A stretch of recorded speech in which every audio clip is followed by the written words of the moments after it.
Hello बच्चों, तो मैं हूं विजय अग्रवाल और आज हम शुरू करते हैं नंबर्स या फिर संख्याएं का पार्ट 2। तो बेटा अगला जो टॉपिक है वो है दशमलव संख्याएं।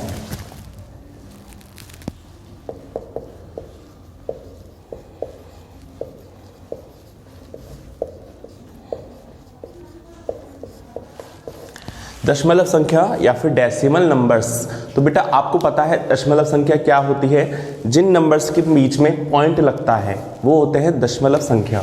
जैसे मतलब 2.3 या फिर 2.3, 1.76 या फिर 2.3333 चलता रहेगा।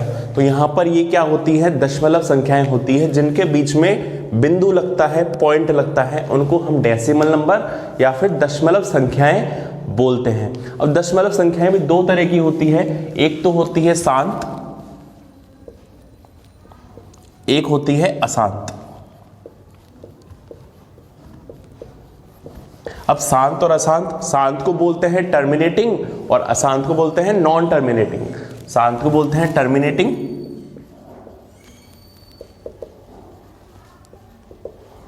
और अशांत को बोलते हैं नॉन टर्मिनेटिंग।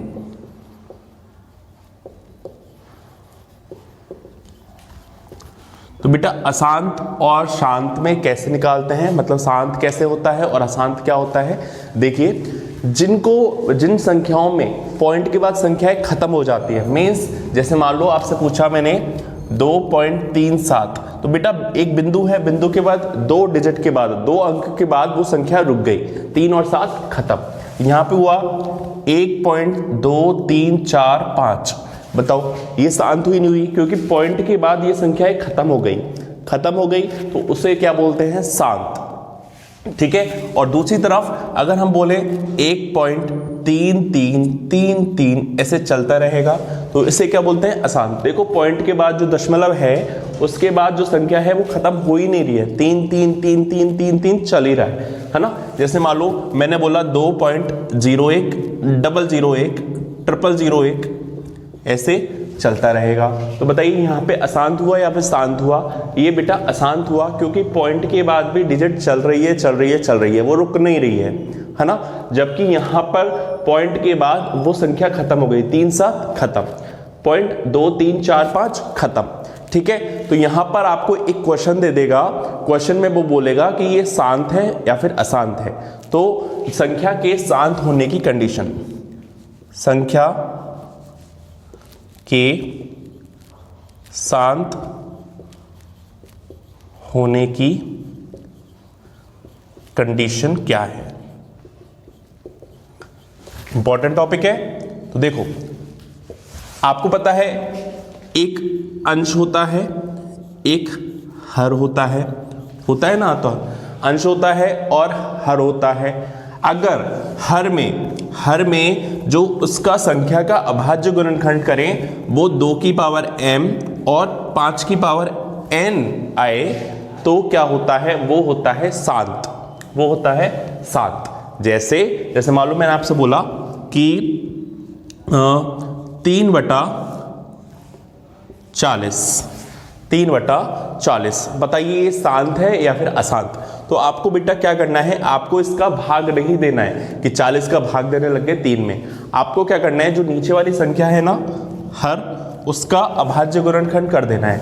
जब आप अभाज्य गुणनखंड करोगे तो ये आएगा 2 गुणा 2 गुणा 2 गुणा 5, 2 दूनी 4, 2 8, 2 5 40। मतलब इसको हम लिख सकते हैं 3/2 की पावर 3 गुणा 5।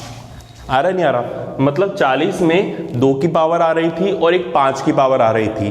तो 2 की पावर और अगर 5 की पावर हो तो वो क्या होता है, शांत। अगर किसी में केवल 2 की पावर m आए तो भी क्या है, वो शांत होता है। मीन्स अगर किसी में 2 की पावर ही 1 आए, 2 की पावर 2 आ जाए, 2 की पावर 3 आए, 5 की पावर आए नहीं, तो वो क्या होती है, शांत। अगर किसी में 5 की पावर n आए, मीन्स केवल 5 की पावर आ जाए, 2 की पावर आए नहीं, तो वो भी क्या होती है, शांत। तो शांत की क्या कंडीशन है बेटा, या तो दोनों आए, 2 और 5 दोनों आए, या तो 2 अकेला आए या फिर 5 अकेला आए। ठीक है, तो ये क्या होते हैं, 7। लेकिन ऐसा नहीं है कि यहाँ पे 2 की पावर आ गई, 5 की पावर आ गई। जैसे 2 × 5 × 3, तो 2 की पावर है, 5 की पावर है, लेकिन एक 3 भी मौजूद है। 3 भी मौजूद होते ही वो क्या हो गई, अशांत।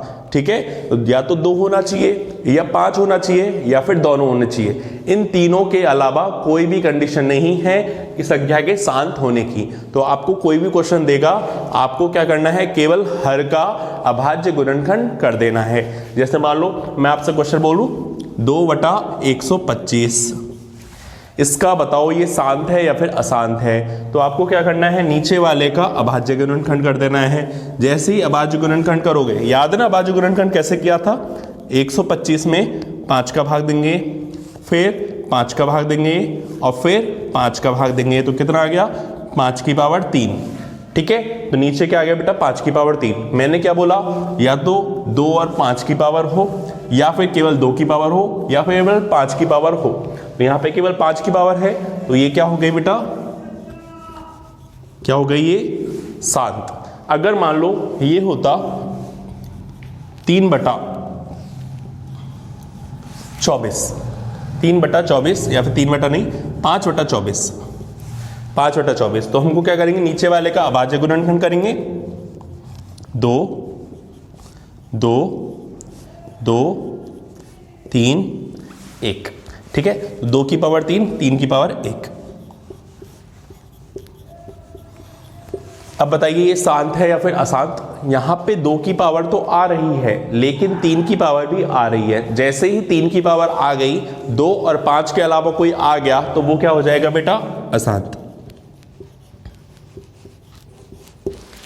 समझ में आया बच्चों। बढ़ते हैं नेक्स्ट टॉपिक की तरफ। तो बेटा हमने पहले पढ़ा शांत, अब पढ़ते हैं अशांत में कैसे कैसे टाइप होते हैं। तो जो अशांत संख्या होती हैं उनके भी 2 टाइप्स होते हैं, एक तो होती है आवृत्ति, एक होता है अनावृत्ति।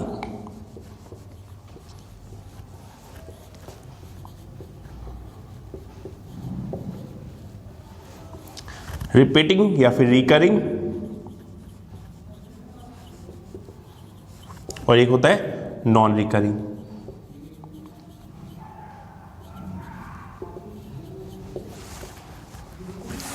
ठीक है, रिकरिंग या फिर आवृत्ति, अनावृत्ति मीन्स नॉन रिकरिंग। अब बेटा देखिए नाम से ही पता चल रहा है, यहां पर ऐसी अशांत संख्या होगी जो रिपीट करे अपने आप को, मीन्स एक दूसरे के लिए रिपीट हो जाए। जैसे मान लो मैंने आपको दिया एग्जांपल 1.22222 है ना बेटा, रुकेगा तो है नहीं, है ना, चलता रहेगा, क्योंकि अशांत का ही एक टाइप है, शांत का थोड़ी है, शांत का नहीं है, वो अशांत का टाइप है, तो चलता रहेगा। 2.34343434 डॉट डॉट डॉट, यहाँ पे बोला 3.125 डॉट डॉट डॉट। ठीक है, अब बेटा इनको हम लिख सकते हैं, कैसे लिख सकते हैं, 1.2222 है ना, उसको हम लिख सकते हैं 1.2 का बार, इसको बार लिख सकते हैं। इस बार को मतलब क्या है, 2 जो है वो बार बार आएगा, 2 जो है वो बार बार आएगा। यहां पे हम क्या लिख सकते हैं, इसको हम लिख सकते हैं 2.34 का बार, मीन्स यहाँ पे 3-4 जो है उसकी आवृत्ति हो रही है, 3-4 जो है वो बार बार आएगा, 3-4 जो है वो क्या होगा, रिपीट होगा। यहाँ पे तो बताओ किसके ऊपर बार आएगा, यहाँ पे बार आएगा 125, तो 3.125 के ऊपर बार, 1 2 5 के ऊपर क्या होगा, बार लग जाएगा। तो बेटा अगर आपके सामने ऐसी संख्या आ जाए तो आप समझ जाना, यहाँ पे 2 जो है उसकी आवृत्ति हो रही है, उसको रिपीट किया जा रहा है, यहाँ पे 3-4 है उसको रिपीट करना है, और यहाँ पे 1 2 5 है उसको रिपीट करना है। दूसरी तरफ बढ़ते हैं अनावृत्ति। अनावृत्ति में क्या होगा, कोई भी रिपीटिंग नहीं आएगा, जैसे 1.01 001 001 डॉट डॉट डॉट। तो बताइए यहां पे कोई भी संख्या रिपीट हो रही है क्या, आप बोलोगे सर 0 और 1 आ रहा है। अगर 0 और 1 रिपीट हो रहा होता, आवृत्ति हो रही होती, तो ऐसे आता 01 01 01 01 01, लेकिन 01 01 नहीं आ रहा, ये क्या हो रहा है 01 001 001 ऐसे चलता रहेगा, तो ये रिपीट नहीं हो रहा, तो हम क्या बोलते हैं अनावृत्ति वाले। 2.45 445 445 ऐसे चलता रहेगा। तो देखो यहाँ पे 45 या फिर 4-5 की भी आवृत्ति नहीं हो रही है। यहाँ पे 4-5 आया, फिर डबल 4-5 आया, फिर ट्रिपल 4-5 आया, ऐसे चलता रहेगा। तो ये थे अशांत और ये थे शांत, है ना। अशांत के भी दो टाइप हुए, आवृत्ति और अनावृत्ति। अब हम बढ़ते हैं, अगला जो टॉपिक है वो है हमारा भिन्न। भिन्न,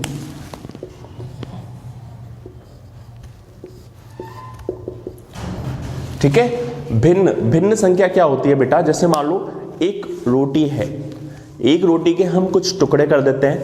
अगर एक टुकड़ा हम लिया जाए तो उस टुकड़े को हम क्या है, भिन्न के रूप में दर्शा सकते हैं। जैसे मान लो एक कोई कंप्लीट चीज है, रोटी हुई या फिर कोई भी हुआ, जैसे मान लो एक कागज हुआ, हमने कागज को बराबर बराबर हिस्सों में बांट दिया। अब जो एक बराबर टुकड़ा है ना, वो एक क्या कहलाएगी? भिन्न कहलाएगी, ठीक है। तो भिन्न में दो तरह के नंबर होते हैं, एक होता है P, एक होता है Q। इसको बोलते हैं अंश और इसको बोलते हैं हर, ठीक है। P बटा Q मतलब ऊपर वाला अंश और नीचे वाला हर। अब भिन्न तो इंपॉर्टेंट है, भिन्न के बारे में ज्यादा क्या लिखवाऊं, लेकिन भिन्न के जो ऊपर क्वेश्चन आते हैं वो क्या आते हैं कि भिन्न की तुलना कीजिए, भिन्नों की तुलना कीजिए। तो भिन्नों की तुलना,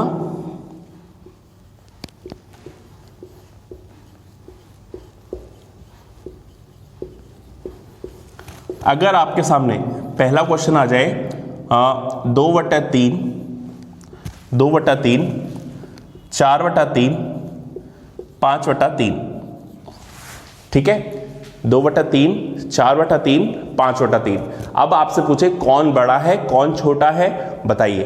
तो आपको बेटा क्या चेक करना है, क्या अंश सेम है, क्या अंश सभी के समान है? 2, 4, 5 न्यूमरेटर, अंश मतलब न्यूमरेटर, तो 2, 4, 5 सेम है क्या? नहीं है सेम।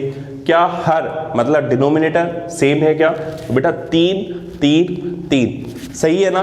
तो मतलब अगर हर एक दूसरे के सेम है तो आपको क्या करना है, आपको चेक करना है कि जिसका अंश बड़ा होगा वो संख्या भी बड़ी होगी, और जिसका हर अगर समान है तो जिसका अंश बड़ा होगा वो हमारी संख्या भी बड़ी हो जाएगी। तो देखो यहाँ पे 3, 3, 3 7 है ना, तो यहाँ पे 5 बड़ा है, और उसके बाद है 4, तो यहाँ पे 2, तो अगली संख्या, पहली संख्या हो गई 5/3, ये सबसे बड़ी संख्या। इसके बाद 4/3 और उसके बाद 2/3। समझ में आया? अगर आपके हर समान है तो जिसका अंश बड़ा होगा वो संख्या भी बड़ी होगी, ठीक है। दूसरा है 3/5, 3/7, 3/2, ठीक है। अब हमको चेक करना है हर समान है क्या? तो बेटा हर तो समान नहीं है, 5, 7, 2, ठीक है। क्या अंश समान है? तो अंश समान है, अंश समान है। अगर अंश समान हो तो आपको क्या चेक करना है कि जिसका हर बड़ा होगा वो संख्या छोटी हो जाएगी। क्या बोला मैंने? अगर किसी संख्याओं का अंश समान है तो जिसका हर बड़ा होगा वो संख्या छोटी होगी, और जिसका हर बड़ा होगा, जिसका हर छोटा होगा वो संख्या बड़ी होगी। तो अंश समान मतलब ऊपर वाले का भी लिखवा देता हूं, हर समान होने पर, हर समान होने पर अंश बड़ा तो संख्या भी बड़ी।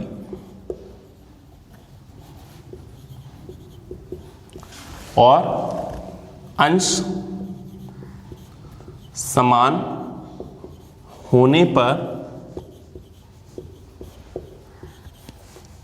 हर बड़ा संख्या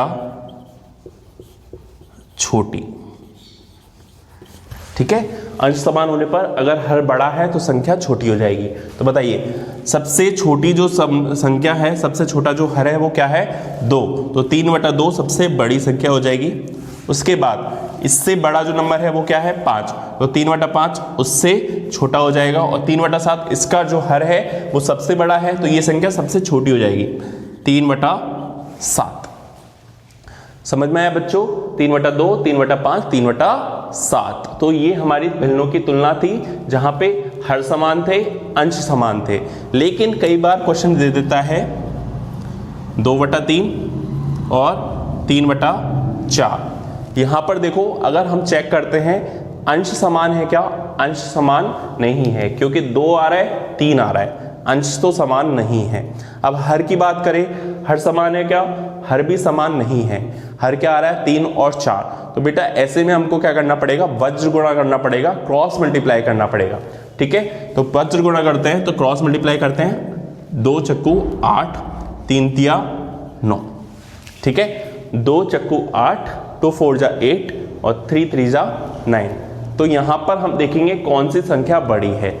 9 बड़ी है ना, तो मतलब दूसरी वाली संख्या बड़ी हो गई। क्या करना है आपको, क्रॉस मल्टीप्लाई करना है। क्रॉस मल्टीप्लाई करना है, 2 को 4 से किया, 2 चक्कू 8, 3 तिया 9 आ गया। अब आपको देखना कौन सी संख्या बड़ी है, इधर वाली या फिर इधर वाली, LHS वाली या फिर RHS वाली। ठीक है, बाएं हाथ की तरफ या फिर दाएं हाथ की तरफ। तो ये दाएं हाथ की तरफ वाला संख्या बड़ी है, तो मतलब 3/4 संख्या बड़ी हो गई। तो 2/3 छोटी हो गई 3/4 से। समझ में आया बच्चों। अब करते हैं हमारा अगला टॉपिक। तो बेटा अगला टॉपिक है हमारा आवृत्ति दशमलव को भिन्न में बदलना। आवृत्ति दशमलव को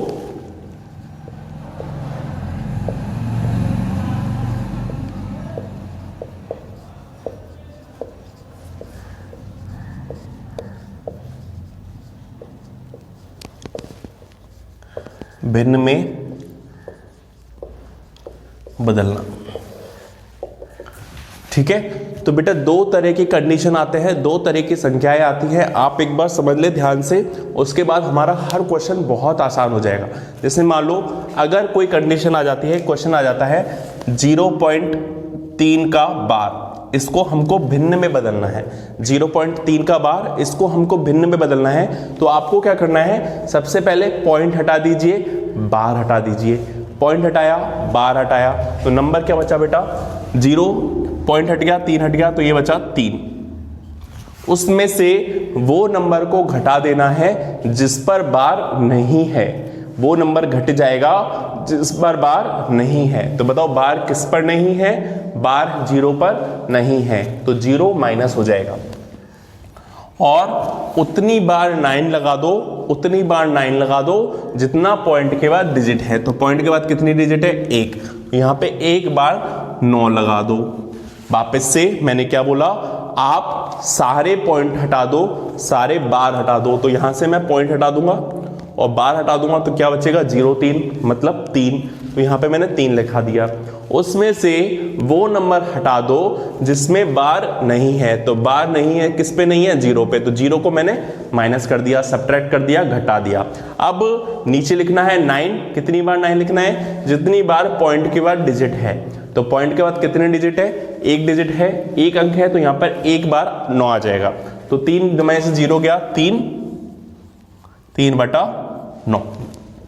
ये हो गया हमारा पहला। दूसरा हो गया 0.27, 0.27, उस पे बार। तो बेटा वापस से बताता जा रहा हूं, क्या बोला, आप पॉइंट हटा दो, बार हटा दो। पॉइंट हटाया, बार हटाया, तो क्या बचा, 27। ठीक है, उसमें से वो नंबर माइनस कर दो जिस पर बार नहीं है। बताओ बार हटाने वाले को नंबर को देखा तो क्या बचा, 0। 0 को अपन को क्या करना पड़ेगा, माइनस अपॉन उतनी बार 9 लगा दो जितनी बार पॉइंट के बाद डिजिट है। तो 1 और 1 2, तो 9 9। ठीक है, नंबर बच जाएगा 27/99। तीसरा 1.23 का बार। ठीक है, बताओ क्या आएगा। सबसे पहले पॉइंट हटा दो, बार हटा दो। तो पॉइंट हटाया, बार हटाया, तो देखो पॉइंट हटाते हैं, बार हटाते हैं, कैसे लिखते हैं। तो ये पॉइंट हटाया तो 1 2 3, बार भी हटा दिया। तो नंबर क्या हो गया, 1 2 3। उसमें से वो नंबर माइनस कर देना है जिस पर बार नहीं है। तो किस पे बार नहीं है बेटा, इस पे नहीं है, तो क्या हो गया, 1। और उतनी बार 9 लगा देना है जितनी बार पॉइंट के बाद डिजिट है। तो 1 और 1 2, तो 2 बार 99 आएगा। 123 में से 1 गया, 122/99। समझ में आया बच्चों। चलो एक और करते हैं, 1.6 का बार। 1.6 का बार। बताओ फटाफट क्या आएगा। सबसे पहले पॉइंट हटा दो, बार हटा दो। तो पॉइंट हटाया, बार हटाया, तो क्या बचा 16। उसमें से वो नंबर घटा दो जिस पर बार नहीं है। तो बार किस पर नहीं है, 1 पर नहीं है। और उतनी बार लगा दो 9 जितना पॉइंट के बाद डिजिट है। तो यहाँ पे 1 डिजिट है, यहाँ पे 1 आ जाएगा। 16 में से 1 गया 15, 15/9। तो ये तो हो गया बेटा एक टाइप का, टाइप 1।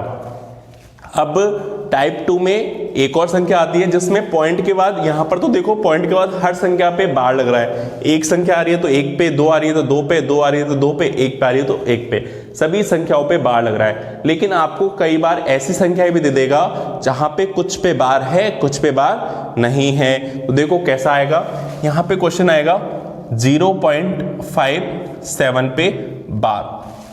आप गौर से देखो बेटा, यहाँ पे 0.57 पे बार। पहले वाले क्वेश्चन में क्या होता था, पूरा जो 57 होता था 5 7 दोनों पे बार आता था, लेकिन यहां पर केवल 7 पे बार है।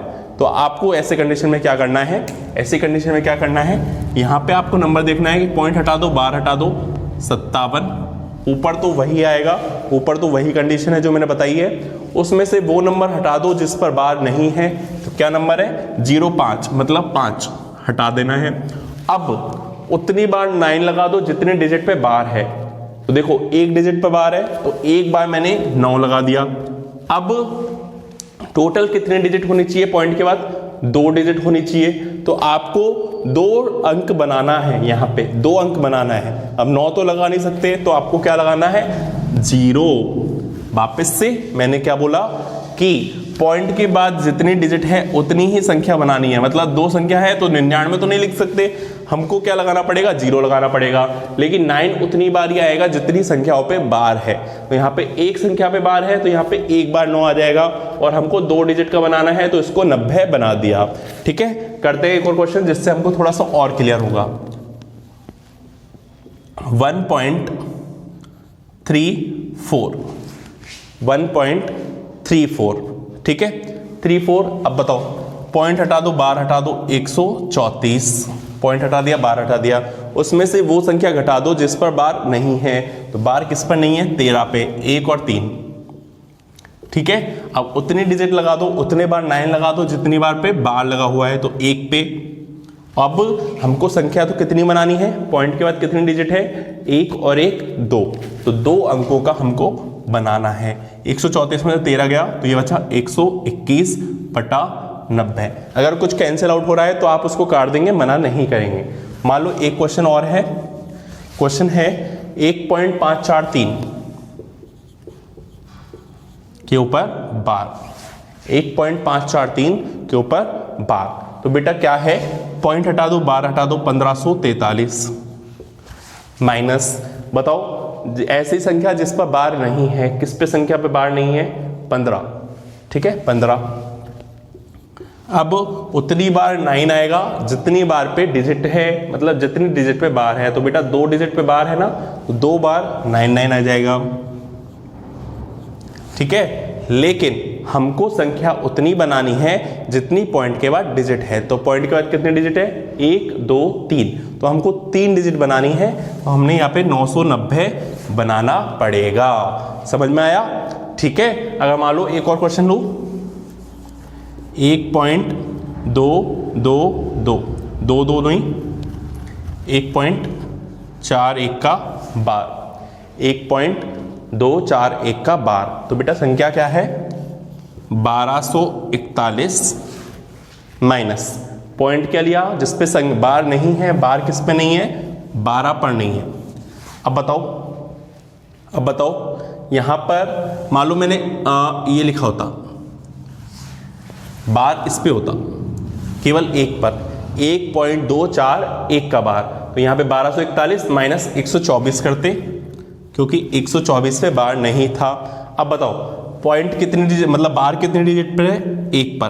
तो एक बार 9 लगा दिया, लेकिन टोटल हमको कितनी डिजिट बनानी है, 1 2 3 डिजिट बनानी है। अब डिजिट कैसे बनेगी, जब 0 लग जाएगा।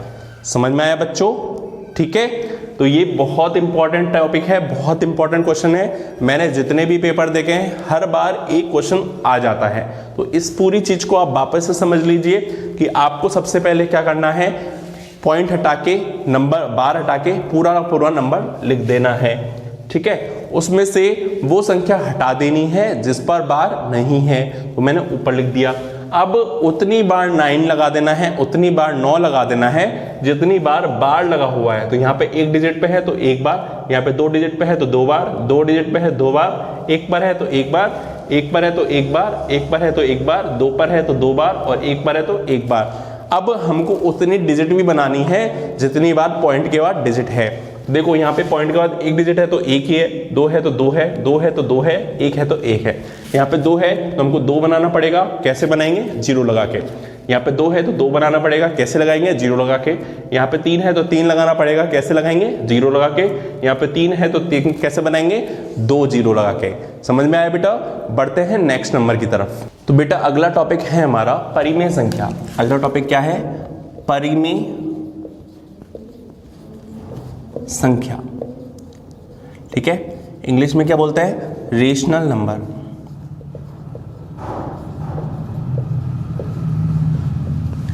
Rational number. तो बेटा रेशनल नंबर की डेफिनेशन क्या है कि वे नंबर जिनमें अपन p/q फॉर्म में उनको दर्शा सके। p/q फॉर्म जो है उसको हम दर्शा सके। तो सीधी सी बात है, जिनको अपॉन वाली चीज में लिख सके, अपॉन, है ना, उनको हम क्या बोलते हैं, परिमेय संख्या। तो ऐसी संख्या है जिनको p/q की फॉर्म में लिख सके, जहां पे q जो है वो not equal to 0, means q का मान 0 नहीं होना चाहिए। अब बेटा q का मान 0 हो गया तो जैसे मान लो यहाँ पे 0 हो जाएगा तो ये होगा अनिर्धार्य, अनंत। ठीक है, तो आपको यहाँ पर q को 0 नहीं करना है। ठीक है, तो सारे के सारे रेशनल नंबर है। कैसे कैसे, यहाँ पर 1.2 कैसे परिमेय संख्या है बताओ। पॉइंट नीचे गया तो कितना आ गया, 10, तो 12/10 अपॉन में हो गया, नहीं हो गया, आया ना। तो ये हमारा क्या हो गया, परिमेय संख्या। 2/3 परिमेय संख्या। 4/5 परिमेय संख्या। 5, बताइए 5 परिमेय संख्या है या नहीं है? 5 भी परिमेय संख्या है। क्यों? क्योंकि मैं इसको 5/1 लिख सकता हूं, अपॉन वाला लिख दिया ना। बताओ √25, √25 हमारा परिमेय संख्या है या फिर नहीं है? बताओ √25 का मान होता है 5, और 5 को मैं लिख सकता हूं 5/1 लिख सकते हैं ना। तो ये हमारा क्या हो गया, परिमेय संख्या या फिर रेशनल नंबर, है ना। अब बताओ एक और संख्या आई 1.3 का बार। 1.3 का बार, ये परिमेय संख्या है या फिर नहीं है?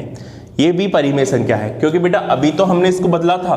कैसे कि पॉइंट हटा दो, बार हटा दो, 13, उसमें से वो नंबर हटा दो जिस पर बार नहीं है और उतनी बार डिजिट लगा दो, ये हो गया आपका 12/9। तो बताओ बटा के फॉर्म में लिख दिया, नहीं लिखा? तो जो बटे के फॉर्म में आ गया वो क्या हो गया हमारे यहाँ, परिमेय संख्या। तो ये हो गई हमारी परिमेय संख्या। अगला जो टॉपिक है वो है हमारी अपरिमेय संख्या।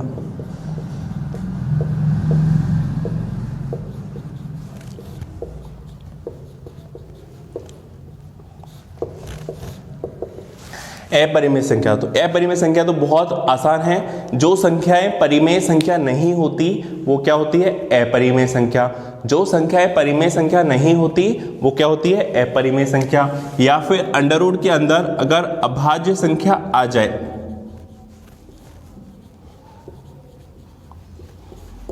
अंडर रूट के अंदर अगर अभाज्य संख्या आ जाए तो वो क्या होती है, अपरिमेय नंबर, अपरिमेय संख्या। या फिर 2 3 0 1 0 1 1 0 1 ऐसा कोई संख्या आ जाए तो वो क्या होती है, अपरिमेय संख्या। समझ में आया बच्चों?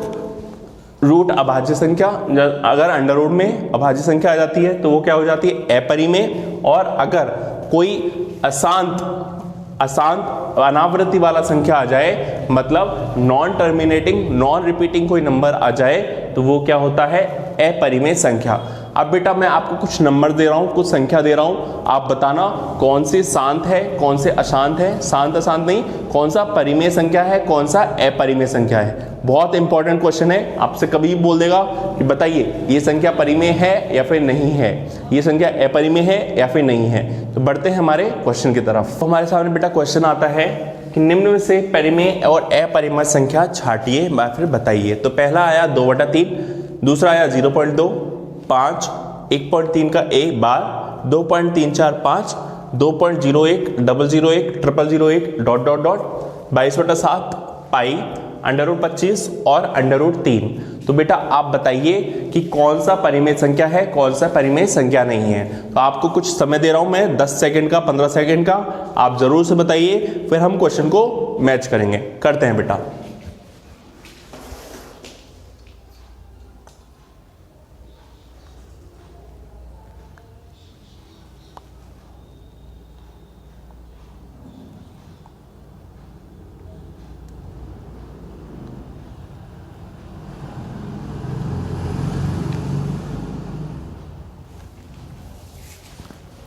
तो बेटा आपका उत्तर आ गया होगा, एक बार चेक कर लेते हैं। 2/3 क्या होती है? परिमेय संख्या, ठीक है। 0.2 होता है परिमेय संख्या, 5 होगा वो परिमेय संख्या, ठीक है। देखो 2/3 अपॉन वाली चीज है, अपॉन वाली चीज तो क्या होती है? परिमेय संख्या। अब 0.2 है, उसको मैं पॉइंट हटा के क्या लिख सकता हूं? 2/10। तो अपॉन वाली चीज आ गई ना, तो ये भी क्या हो गया? परिमेय संख्या। 5 जो है मैं उसको 5/1 लिख सकता हूं, तो क्या हो गया हमारा? परिमेय संख्या। अब बताओ 1.3 का बार अभी अभी मैंने बदला कि आपको आवृत्ति वाली संख्या को भिन्न में कैसे बदलते हैं। तो भिन्न में जब बदल दिया, अपॉन वाले में बदल दिया, तो ये क्या हो गया अपना?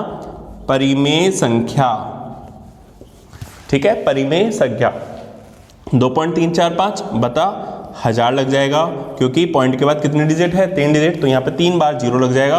तो ये क्या हो गया हमारा? परिमेय संख्या।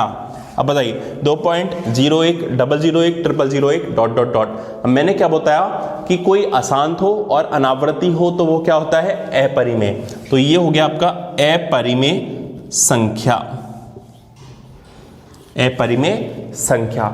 यहां पर ये दोनों क्वेश्चन बहुत इंपॉर्टेंट है। यहां पर अपॉन में आ रहा है तो ये परिमेय, परिमेय, ठीक है। 22/7 जो है वो परिमेय संख्या है। अब आप सोचोगे पाई की वैल्यू भी क्या होती है? 22/7, तो ये भी क्या हो गया? परिमेय। लेकिन ये परिमेय नहीं है, ये क्या होता है? अपरिमेय, अपरिमेय। अब कंफ्यूजन हो गया कि सर ने तो बताया 22/7 और यहां पे होता है पाई अपरिमेय, 22/7 है परिमेय, पाई होता है अपरिमेय। और अभी तक तो हम यही पढ़ते आ रहे हैं कि पाई की वैल्यू 22/7 होती है। नहीं बेटा, 22/7 केवल हम क्वेश्चन सॉल्व करने के लिए होता है। पाई की वैल्यू 22/7 नहीं होती है, पाई की वैल्यू होती है 3.14, ऐसे चलती रहेगी। हम क्यों मानते हैं फिर पाई की वैल्यू 22/7?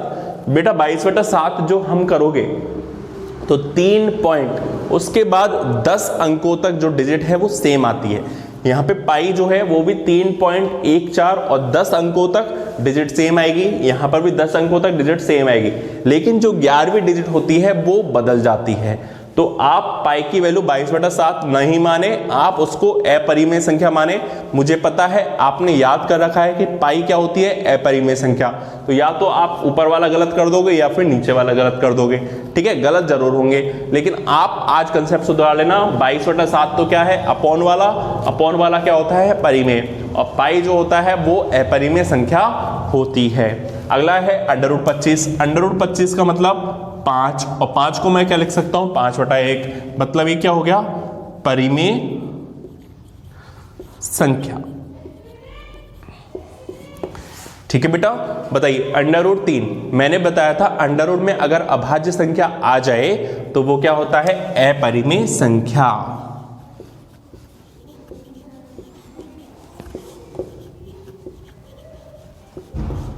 ठीक है बेटा, बहुत इंपॉर्टेंट क्वेश्चन है, पूरा का पूरा बहुत इंपॉर्टेंट कंसेप्ट है। आपको कोई भी एक क्वेश्चन दे देगा और बताइए कि ये परिमेय संख्या है, अपरिमेय संख्या है, बताइए, है ना।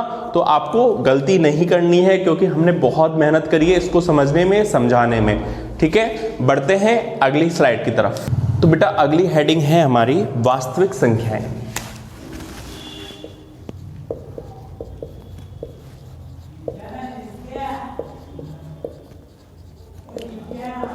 इंग्लिश में क्या बोलते हैं?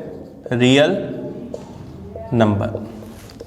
ठीक है, तो बेटा वास्तविक संख्याएं क्या होती है? जिन संख्याओं को आप जानते हैं वो संख्याएं क्या होती है? वास्तविक संख्याएं। अब सवाल आया कि हम किस किस को जानते हैं। तो बेटा सबसे पहले तो आप सारे के सारे परिमेय संख्या को जानते हैं, वो भी क्या होती है? हमारी वास्तविक संख्याएं। सारी की सारी अपरिमेय संख्या जानते हैं, वो भी क्या होती है? वास्तविक संख्याएं।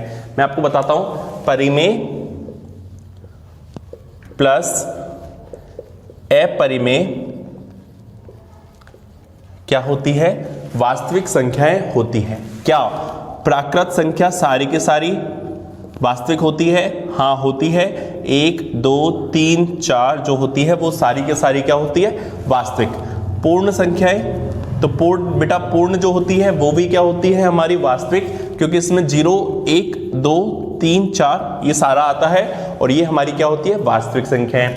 उसके बाद हमारे पूर्णांक जो ऋणात्मक हैं वो भी क्या वास्तविक संख्या होती है? बिल्कुल होती है। -3 -2 -1 0 और सारे नंबर तो आ ही गए। उसके बाद जो हमारे परिमेय हो गया या फिर भिन्न हो गई, वो संख्याएं भी क्या होती है? हमारी वास्तविक होती है। क्या होती है बेटा? 2/3 1.2 1.3 √25 ये सारी की सारी क्या होती है?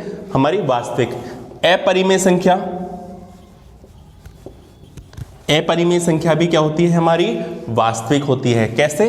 √2 √3 1.01 001 0001 ऐसे चलता रहेगा। तो यहाँ पे बताओ ये भी क्या है? हमारी वास्तविक संख्याएं हैं। तो आप जितने भी संख्याओं को जानते हैं वो सारी के सारी क्या होती है? वास्तविक।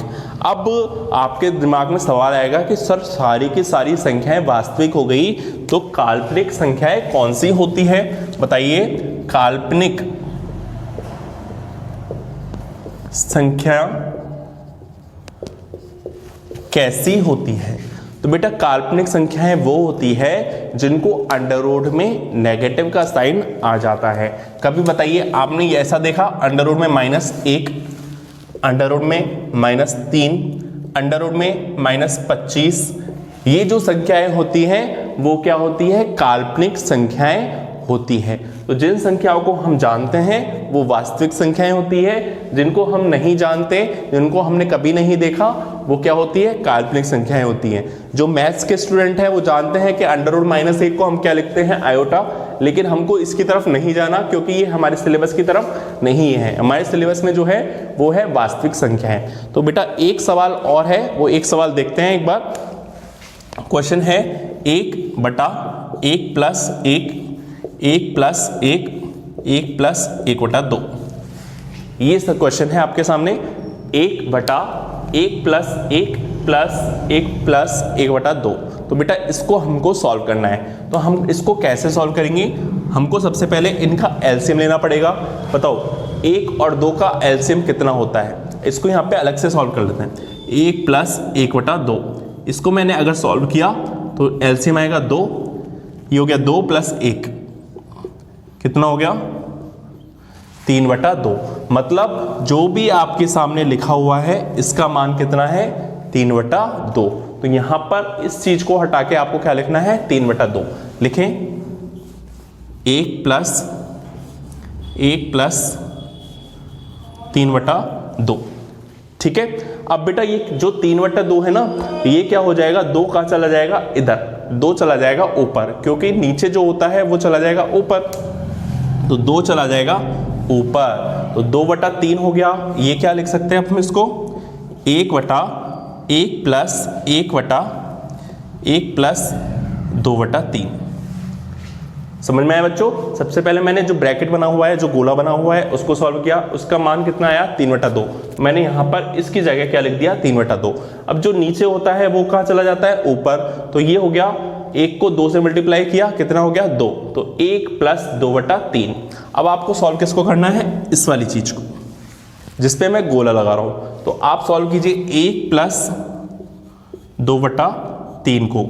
एलसीएम लो, 1 प्लस 2/3 का एलसीएम कितना होता है? 1 प्लस 2/3 का एलसीएम जो होता है वो होता है 3। यहाँ हुआ 3 प्लस 2, ये कितना हो गया बेटा? 5/3। तो यहाँ पे जो ब्रैकेट लगा हुआ है, जो गोला लगा हुआ है, उसकी जगह मैं लिख दूंगा 5/3। लिखो 1/1 प्लस 1/5/3। अब बताओ इसको मैं क्या करने वाला हूँ? 3 कहाँ चला जाएगा? ऊपर। 3 कहाँ चला जाएगा? ऊपर। तो ये नंबर हो जाएगा 3/5।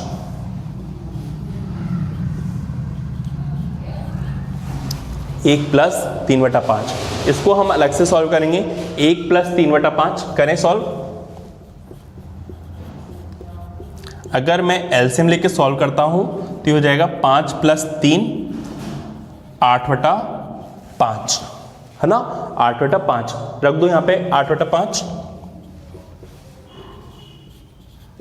और वापस से अगर ये उल्टा होगा तो 5 1 से गुणा हो जाएगा, 5 एकम 5, तो ये नंबर आ गया आपका 5/8। ठीक है, ये सब जो था वो रफ का था। हमारा जो क्वेश्चन था वो ये था। वापस से समझाता हूं। हमारे सामने सबसे पहले ये क्वेश्चन था, तो आपको क्या करना है? नीचे से क्वेश्चन स्टार्ट करना है। 1 प्लस 1/2, इसको मैंने यहाँ पे सॉल्व किया तो कितना आया? 3/2। तो जहां पे मैंने गोला बना रखा है वहां पे मैंने क्या रख दिया? 3/2। अब ऐसे तो सॉल्व होता नहीं है, तो ये 2 क्या होता है? वो ऊपर चला जाएगा, तो ये नंबर हो जाएगा 2/3। 2/3 लिख दिया। अब नंबर बन गया 1 प्लस 1 प्लस 2/3। इसको मैंने अलग से सॉल्व किया, तो 1 प्लस 2/3 को सॉल्व किया तो कितना आया? 5/3। तो जहां पे गोला बना हुआ है वहां पे मैंने क्या लिख दिया? 5/3। अब बताइए 3 का चला जाएगा? 3 चला जाएगा ऊपर, तो ये हो जाएगा 1 प्लस 3/5 हो जाएगा। अब मैं यहाँ पे सॉल्व करूंगा। 1 प्लस 3/5 को मैंने सॉल्व किया तो नंबर कितना आया? 8/5। मैंने इसको लिख दिया 8/5। अब जो 5 है वो 5 चला जाएगा ऊपर, तो नंबर हो जाएगा 5/8। समझ में आया बेटा? तो हम बढ़ते हैं अगली क्लास की तरफ। जब तक हम लेते हैं बाय, जब तक पढ़ते रहिए, बढ़ते रहिए।